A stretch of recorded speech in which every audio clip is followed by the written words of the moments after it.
Good afternoon dear students. ಎಪಿಸೋಡ್ನಲ್ಲಿ ನಿಮಗೆ mop up ರೌಂಡ್ನ ಕಟ್ ಆಫ್ ಅಂದರೆ 2019ನಲ್ಲಿ ನಡೆದಿರುವಂತಹ ಮಾಪ್ ಅಪ್ ರೌಂಡಲ್ಲಿ ಎಷ್ಟು ಸೀಟುಗಳು ಲಭ್ಯವಾಗಿದ್ದು ನಾನು ನಿಮಗೆ ಸ್ಕ್ರೀನ್ ಮೇಲೆ ಸಹ ತೋರಿಸ್ತಾ ಇದ್ದೇನೆ. ಕೆಟಗರೀಸ್ ನೋಡ್ಬೋದು. ಇಲ್ಲಿ 2AG ಕೆಟಗರಿ ಆಗಿರ್ಬೋದು, ಮತ್ತು ಆಮೇಲೆ ಹೈದರಾಬಾದ್ ಕರ್ನಾಟಕ ಸಂಬಂಧಪಟ್ಟಾಗೆ 2H ಆಗಿರ್ಬೋದು, ಮತ್ತು 3BR ಮತ್ತು ಜನರಲ್ ಮೆರಿಟಲ್ಲಿ. ಸೊ ಆಲ್ಮೋಸ್ಟ್ ನಾವಿಲ್ಲಿ ಕೌಂಟ್ ಮಾಡಿದ್ರೆ ಗೌರ್ಮೆಂಟ್ ಕೋಟದಲ್ಲಿ ಫಸ್ಟ್ ನೋಡಿದ್ರೆ ಅದು 30 ಸೀಟ್ಗಳು ಲಭ್ಯವಾಗಿದ್ದವು. ಬಟ್ ಪ್ರತಿ ಸಲ ಈ ರೀತಿ ಆಗುತ್ತೆ ಅಂತ ನಾವು ಹಂಗಿರೋದಿಲ್ಲ. ಯಾಕೆಂದರೆ ಈಗ ಈ ಒಂದು ಸೆಕೆಂಡ್ ರೌಂಡ್ ರಿಸಲ್ಟ್ ಬಂದ ನಂತರ, ಅಂದರೆ ಇವತ್ತು ರಿಸಲ್ಟ್ ಬರುತ್ತೆ, ಇವತ್ತು ಸಾಯಂಕಾಲ 4 ಗಂಟೆ ಆದ ನಂತರ ರಿಸಲ್ಟ್ ಬಂದ ನಂತರ ಎಷ್ಟು ಜನ ವಿದ್ಯಾರ್ಥಿಗಳು ಕ್ಯಾನ್ಸಲ್ ಮಾಡ್ಕೊಳ್ತಾರೆ, ಸರೆಂಡರ್ ಮಾಡ್ತಾರೆ ಅನ್ನೋದ್ರ ಮೇಲೆ ಡಿಪೆಂಡ್ ಆಗಿರುತ್ತೆ. ಅವೆಲ್ಲ ಉಳಿದಿರುವಂಥ ಸೀಟ್ಗಳು ಮಾಪ್ ಅಪ್ ರೌಂಡಲ್ಲಿ ಅವೈಲೇಬಲ್ ಆಗ್ತವೆ.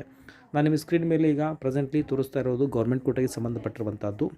ಸೊ ಮತ್ತು ಆಮೇಲೆ ಈಗ ನೆಕ್ಸ್ಟ್ ನಾನು ನಿಮಗೆ ಇದರ ಡೀಟೇಲ್ ನಾನು ನಿಮಗೆ PDF ಲಿಂಕ್ ನಾನು ನಿಮಗೆ ಇದರಲ್ಲಿ ಕೊಟ್ಟಿದ್ದೇನೆ, ಕಮೆಂಟ್ ಸೆಕ್ಷನಲ್ಲಿ ಕ್ಲಿಕ್ ಮಾಡಿ ಡೌನ್ಲೋಡ್ ಸಹ ಮಾಡ್ಕೊಳ್ಬೋದು.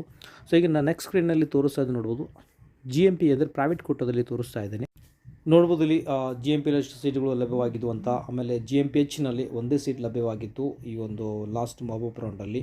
ಸೊ ಅದೇ ರೀತಿ ME ಆಗಲಿ ಅಂದರೆ ಲಿಂಗ್ವಿಸ್ಟಿಕ್ ಮೈನಾರಿಟಿ ಸಂಬಂಧಪಟ್ಟ ಹಾಗೆ ನೀವು ಅಲ್ಲಿ ಸೀಟ್ಗಳನ್ನು ನೋಡ್ಬೋದು. ಮತ್ತು ಓಪನ್ ಕ್ಯಾಟಗರಿಯಲ್ಲಿ ಮತ್ತು ಆಮೇಲೆ NRI ಅದರ್ಸ್ ಕೋಟಲ್ಲಿ ಭಾಳಷ್ಟು ಇರುತ್ತವೆ. ಸೊ ಅವೆಲ್ಲ ಸೀಟ್ಗಳು. ಮತ್ತು ಈಗ ಮೊದಲು ಏನು ಹೇಳಬೇಕಂದ್ರೆ NRI ಸೀಟ್ ಉಳಿದ್ರೆ ಅದನ್ನು ಅದರ್ಸ್ ಕೋಟದಲ್ಲಿ ಕನ್ವರ್ಷನ್ ಮಾಡ್ತಾರೆ ಮಾಪ್ ಅಪ್ ಸೆಕೆಂಡ್ ರೌಂಡಲ್ಲಿ. ಮಾಪ್ ಅಪ್ ರೌಂಡು ಸಹ ಮೊದಲು ರೌಂಡ್ ಮತ್ತು ಸೆಕೆಂಡ್ ರೌಂಡ್ ಅಂತ ನಡೆಯುತ್ತೆ. ಓಕೆ, ಸೊ ಇದು ನಿಮಗೆ ಯೂಸ್ಫುಲ್ ಆಗಿದೆ ಅನ್ಕೋತಾ ಇದ್ದೀನಿ. ಸೊ ನಿಮಗೆ ಸ್ಕ್ರೀನ್ ಮೇಲೆ ತೋರಿಸ್ತಾ ಇದ್ದೀನಿ. ಬಹುಶಃ ನಿಮಗೆ ಇದು ಭಾಳ ಸ್ಮಾಲಾಗಿ ಕಾಣ್ತಿರ್ಬೋದು.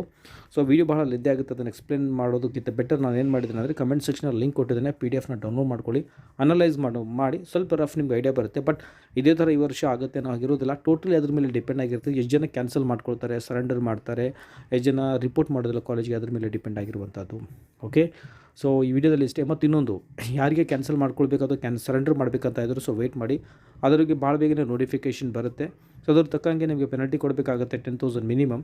ನೋಟಿಫಿಕೇಷನ್ ಬಂದ ತಕ್ಷಣ ನಿಮಗೆ ಆ ಒಂದು ಪ್ರೊಸೀಜರ್ನ ಫಾಲೋ ಮಾಡಿ. ನೀವೇನು ದುಡ್ಡು ತುಂಬಿರ್ತೀರೋ ಅದರಲ್ಲಿ 10,000 ಡೈರೆಕ್ಟಾಗಿ ಉಳಿದನ್ನ ರಿಫಂಡ್ ಮಾಡ್ತಾರೆ. ಒಂದು ವೇಳೆ ನೀವು ಆ ಡೇಟ್ನ ಮೆನ್ಷನ್ ಮಾಡೋದು, ಆ ಡೇಟ್ನ ನೀವು ಕ್ರಾಸ್ ಮಾಡಿದ್ರೆ ನಿಮ್ಮ ಏನು ದುಡ್ಡು ತುಂಬಿದ್ರು ಚಾಯ್ಸ್ 2 ಮಾಡಿಕೊಂಡರು ಕಂಪ್ಲೀಟ್ ದುಡ್ಡು ನಿಮ್ಮದಲ್ಲಿ ಲಾಸ್ ಆಗುತ್ತೆ, ಅಂದರೆ ರದ್ದಾಗುತ್ತೆ. ನಿಮಗೆ ಯಾವುದೋ ಒಂದು ದುಡ್ಡಲ್ಲಿ ರಿಫಂಡ್ ಮಾಡೋಕ್ಕಾಗೋದಿಲ್ಲ. ಚಾಯ್ಸ್ 3 ಮಾಡ್ಕೊಂಡಿರೋದು ವಿದ್ಯಾರ್ಥಿಗಳು ದಯವಿಟ್ಟು ನಿಮಗೆ ಇಷ್ಟ ಇದ್ದಿಲ್ಲಪ್ಪ ಅಂದರೆ ಸರೆಂಡರ್ ಮಾಡಿ ಅದನ್ನು ಪೇ ಮಾಡಬೇಕಾಗುತ್ತೆ. ಇಲ್ಲಾಂದರೆ ಲೀಗಲ್ ಆ್ಯಕ್ಷನ್ ಸಹ ತೆಗೆದುಕೊಳ್ಬೋದು, ಅಥವಾ ನಿಮಗೆ ನೆಕ್ಸ್ಟ್ ಇಯರ್ ನಿಮಗೆ ಯಾವುದೇ ಒಂದು ರೌಂಡಲ್ಲಿ ನಿಮಗೆ ಮೀನ್ಸ್ ಎಂಟ್ರಿ ನಿಮಗೆ ಸಿಗೋದಿಲ್ಲ. ಈ ವಿಡಿಯೋದಲ್ಲಿ ಇಷ್ಟೇ. ಮತ್ತು ನಾನು ನಿಮಗೆ ಇದೇ ಥರ ಇನ್ಫಾರ್ಮೇಷನ್ ನೀಡ್ತಾ ಇರ್ತೇನೆ. ಅಲ್ಲಿವರೆಗೂ ಟೇಕ್ ಕೇರ್, ಬಾಯ್.